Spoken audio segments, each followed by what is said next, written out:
Diamond dance on my teeth, 100 bands on my jeans. Got some niggas that's gone. Pray my niggas get free. Yeah, like it. All right, let me know when you're ready. All right, let me know when you're ready. We good? So I ain't never, do I show the product first or what I got on? Oh. All right, what's up, man? It's Young E-Class KITES, and today our sponsor is Campaign. It's a clothing brand from the DMV, specifically the DC area. It was in Shoe City, all over the world. Premium quality hoodies and sweatsuits and socks and t-shirts. They loaded me up, man. They loaded me up. Campaign. I forgot the slogan. Don't sue me for it. My man Leak got this. Shout out to Campaign, our sponsor for the day. Kite members. What's up, Kite community? We back with another episode. We on 24, Slim. We on 24. Like, we made it to 24. And I'm real appreciative of all the support, all the comments, all the likes, all the shares, man. Let's keep this thing going. Y'all tell me to keep going. I need y'all to keep going with me. Let's get into this next story. So as y'all know, I've been up the road for like a month now. I've been letting y'all know what's been going on. But now, remember I told y'all that Crazy at breakfast time, I think this was on episode 20. At breakfast time, Crazy ran and jumped and sat beside me and was like, oh, that's such and such in the jail. That's who such and such stabbed. And I was like, what the? Then he looked over there, and that's when Bone made a decision to, you know what I'm saying, move me up on the tier and all that, because he like, dang, he involving you in beef and stuff that happened before you even got into prison. So that's what we about to talk about. So one day I went to Bone's cell. We was just chilling. It was one of them days like when it rained, and it's crazy, it's raining now. When it rained in prison, like everything shut down because of the lightning. So a lot of times they shut down rec. Sometimes they don't pass out mail.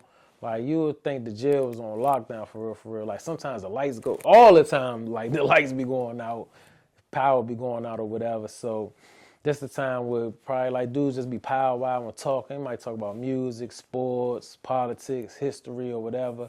But I was hollering at Bone, and I was just asking him about like stuff that transpired before I got in there. So Bone and a few other good men came around, and they was like, dang, we be forgetting that you ain't been up here since, like, a lot of them been locked up since 91, 92. Then some of them been locked up since the 80s, and some of them been locked up since the 70s. Like, so they started telling me about different things that happened and the reason why certain things are like it is right now. Like one situation that happened, and this happened in the pen, and it caused a rift amongst a few individuals, where the dude firebombed another dude's cell. So I was like, what you mean firebomb? He's like, yeah, they like made a real firebomb, and when two dudes locked in the cell, they threw it in there. Poof! And the firebomb blew up, and the dudes was on fire. They said it was just so much fire and smoke coming out of the cell. And it was like, it really wasn't nothing nobody could do to help when you heard them screaming, until you heard no more screaming. And by the time, the fire was put out, and the fire burnt itself out, and they did whatever they did to put the fire out. The bodies was like one of the bodies, they said he was burnt so bad, he was stuck to the toilet. And like with his head in the toilet, I guess he was trying to breathe or get oxygen or whatever while the fire was going on. But they had to like remove the toilet with the body. Like he was connected to the toilet, and then the other person was balled up in the corner, and he burnt up in the fetal position because it wasn't really nothing they could do. They might have died before like the fire. He probably died from the smoke. But and I was just stuck because I seen the picture like somebody burnt crispy, stuck to a toilet. Can you imagine going out like that? Like you just flashing your body just burning. So if one of them did die from smoke, the one who was trying to breathe was basically going through more pain than anything by elongating his life, because he's gonna die anyway. But like, So I was like, damn. So they told me the individuals that was involved and what split that caused, this, that, and the third. So I got to asking them about, all right, what happened with that situation with Slim? So he like, yeah, basically dudes from out saying the city, dudes from Baltimore got into it. Knives came out, and the dude from the city stabbed the dude from Baltimore, collapsed his lung. He almost died, flew him out to jail. And that individual, crazy thing, man, him ended up getting cool, the dude from Baltimore. But the dude who stabbed him, that's my dog too. Shout out. You know who he is. Y'all know who it is if y'all know who it is. And then also, another situation. He told me another situation that separated homies. So these situations be just starting over, could be over card games, basketball. Like one of them was over basketball that I'm gonna break down to you too. They start over whatever. It could come from the streets. It could come from however it come. But basically is you got all the dudes from out the way. They rock solid together. Two dudes get into it. Dudes pick sides. So a situation happened where as though dudes get into it. Dudes pick sides. And they get this, and they come out and get to stabbing the dude up in the rec hall. And he ended up collapsing in the bathroom. And they said they stabbed this dude up so many times, like, and his eye came out on the knife. They said they left out, went back in there, stabbed him up some more, left out, went back in there, stabbed him up. And the dude still survived. But that caused a split between the homies. And the way I seen it was, because I'd be cool with this dude, then I'd be cool with this dude, because to me, both of them is big homies. They older than me, they solid, they soldiers, they gangsters, and they word is law. But when I tell this dude that I'm about to holler at that dude, you can see the energy, you can see the split. And whomever side that somebody fall on is what side you on. Like it caused a real split between dudes from out the way. And then another situation, this one was dead close to heart. I don't want to say no names on it. But dudes got to fighting over the basketball game. And then that caused for dudes to get the rumbling. That caused for dudes when they came back. Then you pick sides and then they get the rumbling and they get the rumbling. Then a bunch of dudes from out the way get the rumbling. Then somebody end up getting stabbed up real bad. Somebody got stabbed up real bad. They had to fly them out. That caused the split. But that situation right there ended up getting mended.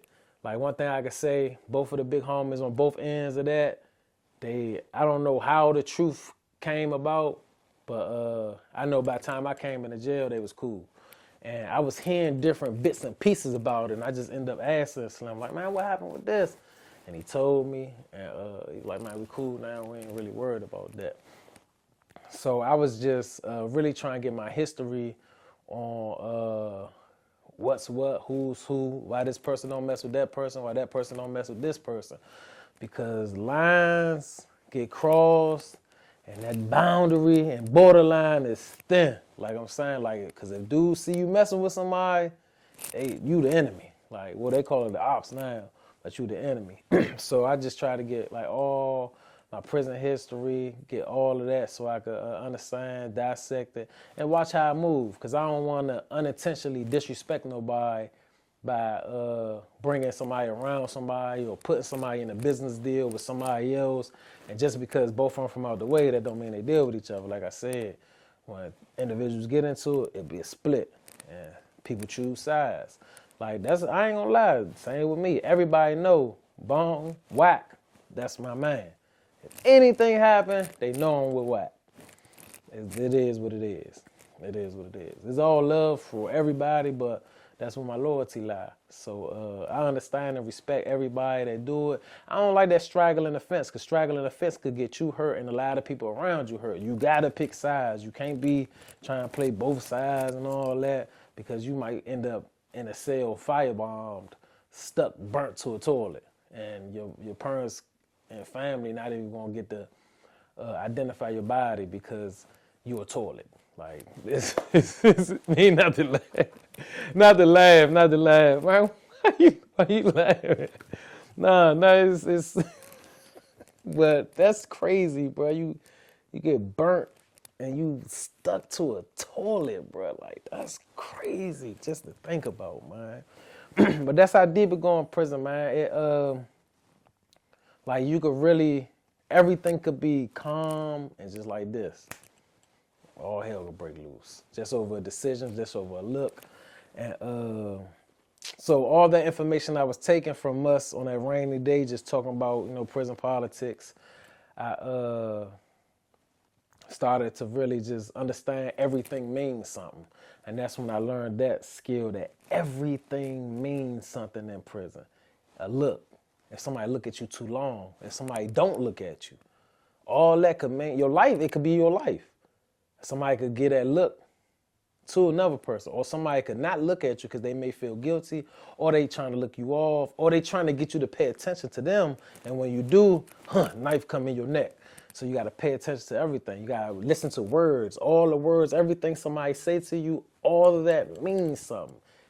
Like on the streets, like, be like, oh, it don't mean nothing. Or somebody be like, what you doing today? And I'll be like, I ain't doing nothing. Why you ask that? Oh, I was just asking. And then, what you doing today could mean your life or somebody around your life. Like everything somebody say, everything somebody do, it has a meaning to it. And you gotta pay attention. You gotta pay attention to all the clues. It's like a puzzle.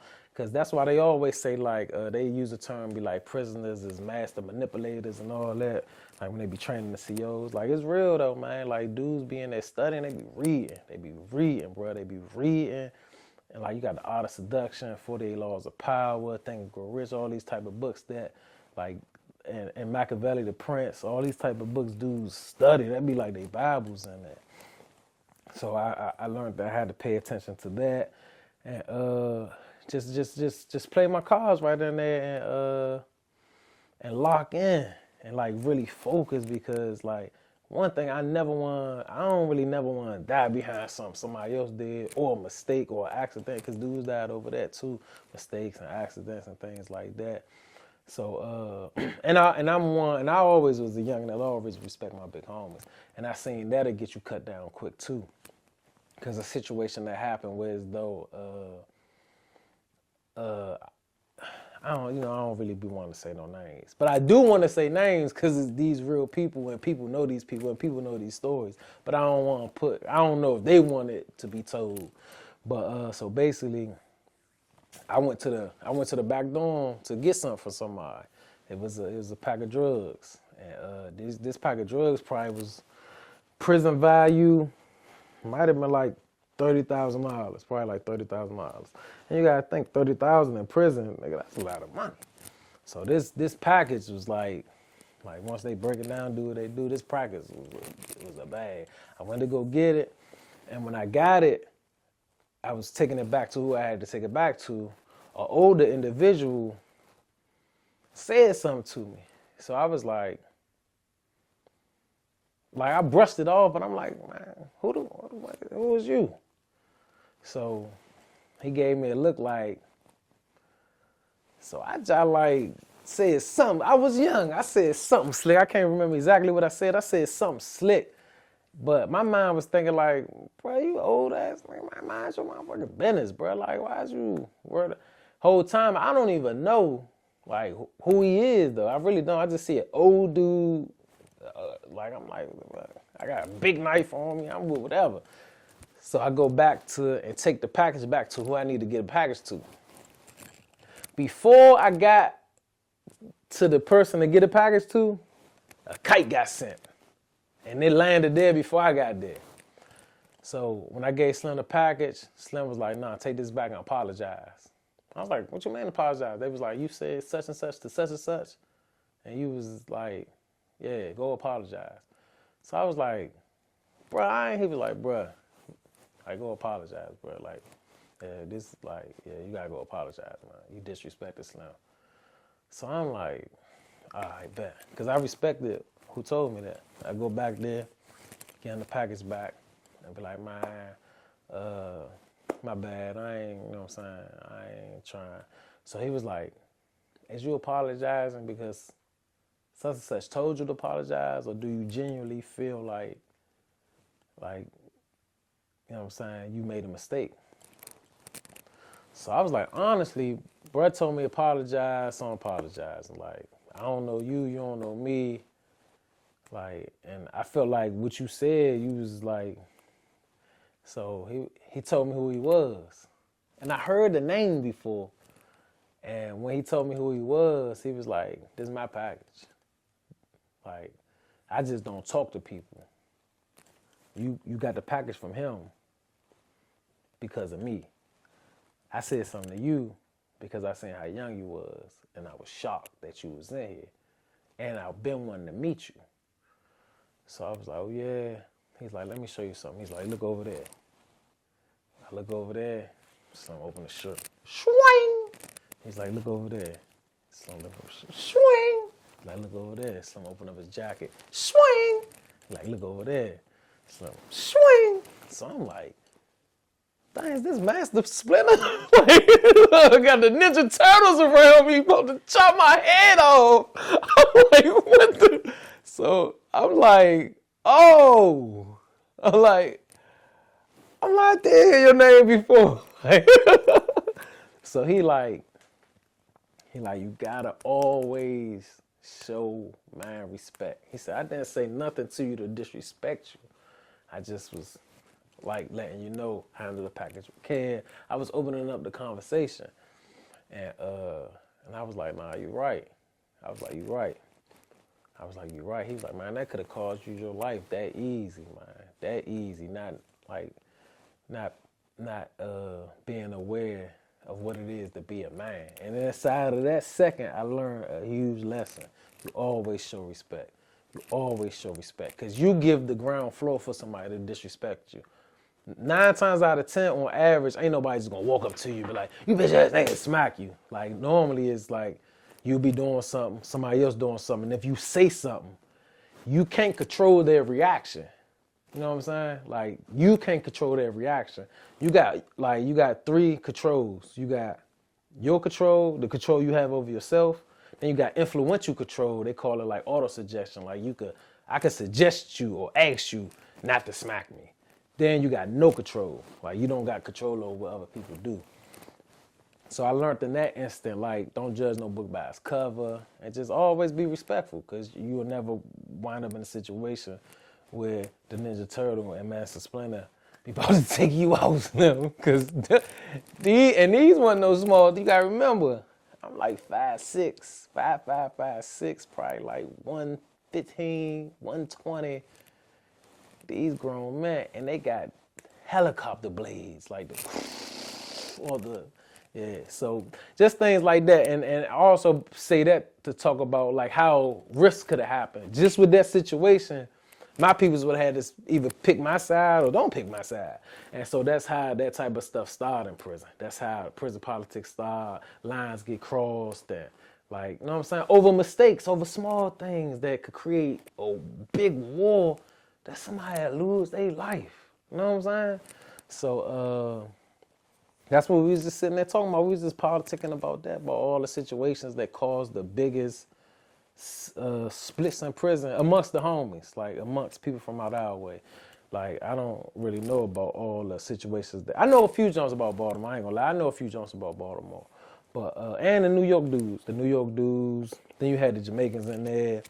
It's certain, like, everybody got sometimes they gotta clean up their own mess or whatever. But as far as with us, so I just wanted to always try to remember. I use that knowledge so moving forward, I can understand, like, if I get in a situation, it's people behind me that's going to go. So a lot of times that kept me from catching an attitude or reacting off the break, because I know if I go, they go. You know what I'm saying? So that's something that I really feel like kept me from just reacting to a lot of things. Just from that small conversation, man, I learned so much, bro. I learned so much.